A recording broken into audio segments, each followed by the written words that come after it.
Hello guys, my name is Alexander Ray, and I'm in Miss Baumgartner's 7th hour APR history class.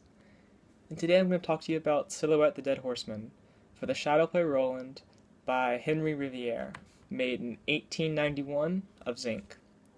Today we're going to address three big ideas. The first one is that artists manipulate materials and ideas to create an aesthetic object, act, or event.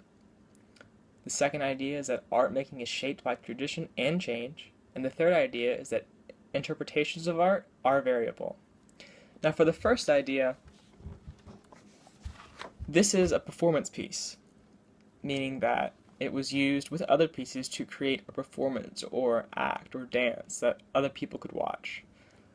Now this piece and other pieces that are very similar to it but not the same piece were positioned in a way in front of a light that cast a shadow onto a screen, and then these shadows would move and be directed in such a way that an audience would watch the shadows.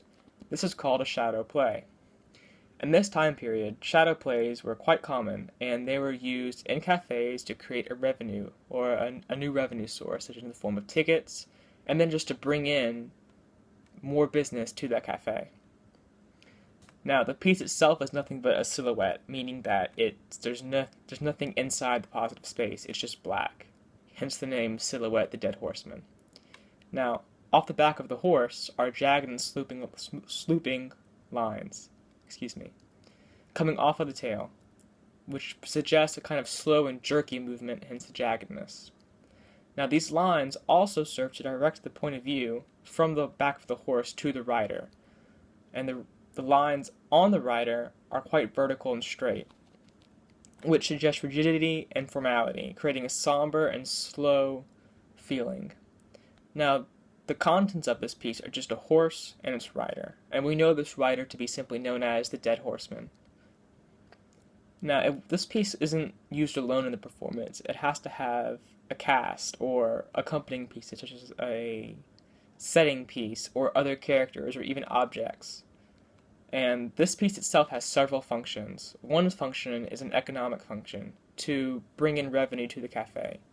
Another is a social function. This would bring more people, and they would talk about the play, and they talk about the piece.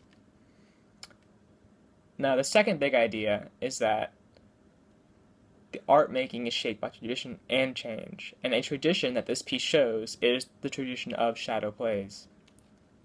These plays were silent, usually, mostly done not in the theaters that common plays are done, but just in small cafes. And the change of tradition from the normal plays to shadow plays is shown quite gradually through, one, the use of simple materials such as cardboard that would then be cut in ways and shine against the light quite crudely to make plays that other people could watch. And then they started ticketing these plays, and they became more popular, until shadow plays are more popular than common plays. Now, the third big idea is that this piece is ominous and foreboding. We get a sense or a feel from the piece by the way it looks and what it's made of and what it's supposed to do. Now, the name itself is pretty foreboding. I mean, the Dead Horseman. The death in there and the dead kind of adds a sense of afraid or just darkness.